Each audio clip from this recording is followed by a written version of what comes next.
Assalamualaikum warahmatullahi wabarakatuh.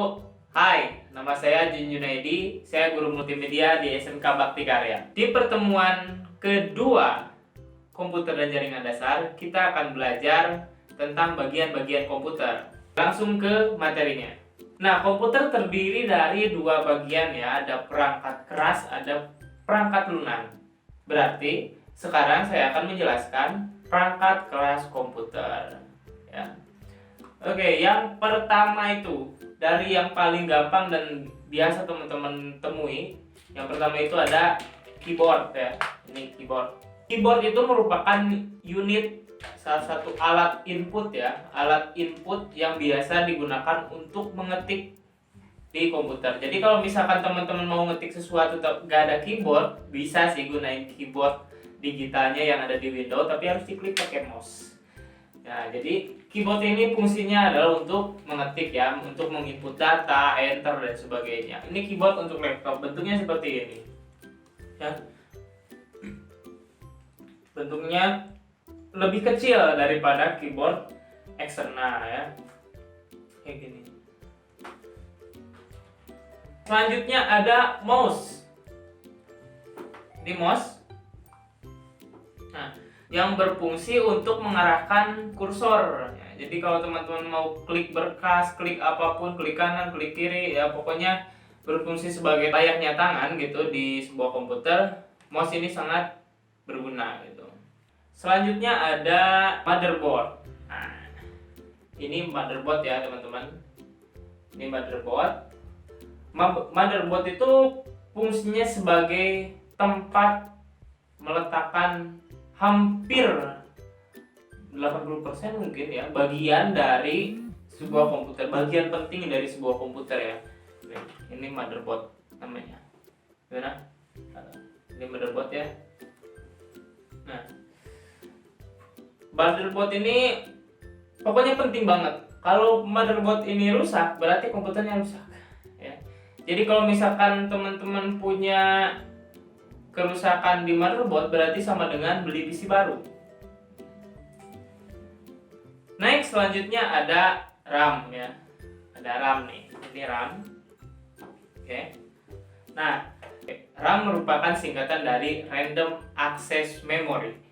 RAM merupakan memori berkecepatan tinggi yang berfungsi untuk memproses data ya. Jadi kalau komputer kalian nggak ada RAM-nya, itu nggak bakal nyala. Nah, kerja RAM ini ada dua, yaitu menulis data dan memproses data. Jadi RAM itu tidak bisa dihapus ya, tidak bisa dihapus seperti hard disk. Nah, selanjutnya ada baterai CMOS. Nah, ini baterai CMOS ya, baterai CMOS yang kecil ya. Ini seperti baterai HP untuk sebuah komputer atau laptop yang berfungsi untuk menampung setting BIOS kalian. Nanti dijelaskan di pertemuan selanjutnya ya, untuk berfungsi untuk setting BIOS. Dan pada intinya komputer kalian juga nggak akan bisa nyala kalau tidak ada baterai CMOS ini. Selanjutnya ada prosesor. Nah, ini prosesor nih. Nah, tadi saya udah buka. Ini prosesor. Prosesor ini berfungsi sebagai otak dari sebuah komputer. Jadi kalau komputer kalian prosesornya kecil, atau ya kan komputer itu kan ada beberapa tipe prosesor ya, ada yang Celeron, ada yang Pentium, ada yang Core i3, Core i5, ada Core i7, bahkan sudah ada Core i9 sekarang dari Intel ya. Ini bukan endorse. Core i7, dan kalau zaman dulu ada Core 2 Duo. Nah, sekarang mungkin udah nggak tahu ada, nggak tahu nggak, kalau nggak salah udah nggak ada sih Core 2 Duo ya. Nah, dari tipe-tipe prosesor itu menentukan seberapa cepat komputer kalian bisa berjalan. Kalau Celeron itu biasanya digunakan untuk komputer yang memang low end ya. Jadi macam-macam Acer harga 3 jutaan atau ya seharga segituan itu biasanya pakai Celeron. Tapi kalau komputer gaming itu biasanya komputer prosesornya pakai Intel Core i7 ke atas. Oke, kita bukan mau promosi, itu sekedar untuk pengetahuan. Next ya, ada hard disk. Ini ya, hard disk. Hard disk ini berfungsi sebagai media penyimpanan data teman-teman. bisa ditulis, bisa dihapus. Ini hard disk. Nah, selain hard disk, ada juga sebenarnya yang lebih bagus daripada hard disk dan untuk saat ini sangat recommended pakai itu, yaitu SSD karena lebih cepat gitu. Karena kalau hard disk itu pakai piringan dalamnya ya. Jadi kayak masih kayak DVD, cuma piringannya kayak besi gitu ya. Jadi pakai piringan di atasnya dan di dalamnya ya, pakai piringan di dalamnya dan si hard disk ini kadang-kadang cepat rusak ya. Kalau SSD itu lebih tahan lama, lebih cepat dan lebih bagus. Harganya juga lebih mahal. Oke? Itu hard disk ya, untuk memproses penyimpanan data tapi juga bisa dihapus. Nah, selanjutnya ada kotak besar di depan saya ini. Nah, ini namanya power supply. Nah, ini power supply ya. Power supply ini berfungsi sebagai daya ya. Kalau di laptop biasanya pakai baterai. Nah, ini pakai power supply ya. Itu berfungsi untuk mengalirkan listrik ke motherboard, mengubah aliran listrik yang tadinya AC menjadi DC. Yang khusus untuk komputer. Jadi nanti ininya dihubungkan ke motherboard dan hard disk. Kalau nggak ada ini, komputer kalian juga nggak bakal nyala, nggak bakal bisa naik. Next kita ada, nah ini DVD ROM ya, DVD ROM. Oke, kayak gini bentuknya. Jadi ini kalau teman-teman dulu pernah berada pada zaman beli DVD, nah ini alat untuk menyimpan DVD-nya, untuk muter DVD.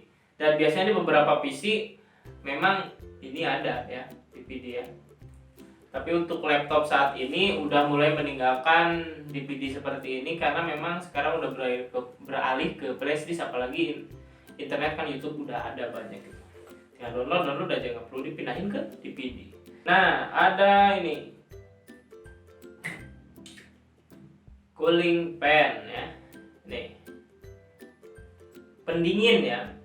Cooling fan ini biasanya disimpan di beberapa titik yang memang bakal panas di komputer, misalkan deket hard disk gitu. Nah, kalau ini khusus untuk di atasnya prosesor ya. Di atasnya prosesor ini, jadi disimpannya gini nih. Jadi di atasnya prosesor sebagai pendingin prosesor. Karena kan prosesor itu sebagai otak.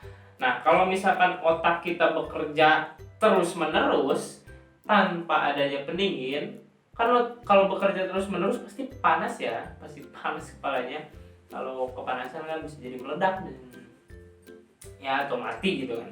Tapi kalau ada pendingin ini, suhu dari prosesor ini bakal tetap stabil dan lebih awet. Nah, itu tadi bagian-bagian komputer. Selanjutnya kita belum selesai cuy, kita belum selesai. Selanjutnya itu ada ini monitor ya. Ada ini nih monitor ya. Monitor ini berfungsi sebagai output ya teman-teman. Berfungsi sebagai output. Jadi ketika kalian punya PC dan dinyalakan PC-nya, nah outputnya ada di monitor ya. Outputnya ada di monitor yang nampilin software atau perangkat lunak dari komputer kalian. Oke, nampilin window lah, biasa teman-teman masa nggak tahu window gitu. Nah, di sini tampilnya ya di monitor. Oke, ini merupakan perangkat output dari sebuah komputer. Nah, fungsinya untuk menampilkan hasil pemrosesan data dari komputer ya. Biasanya window gitu kan. Artinya operating system lah. Nah, nanti kita akan belajar operating system di pertemuan ke depan-depannya.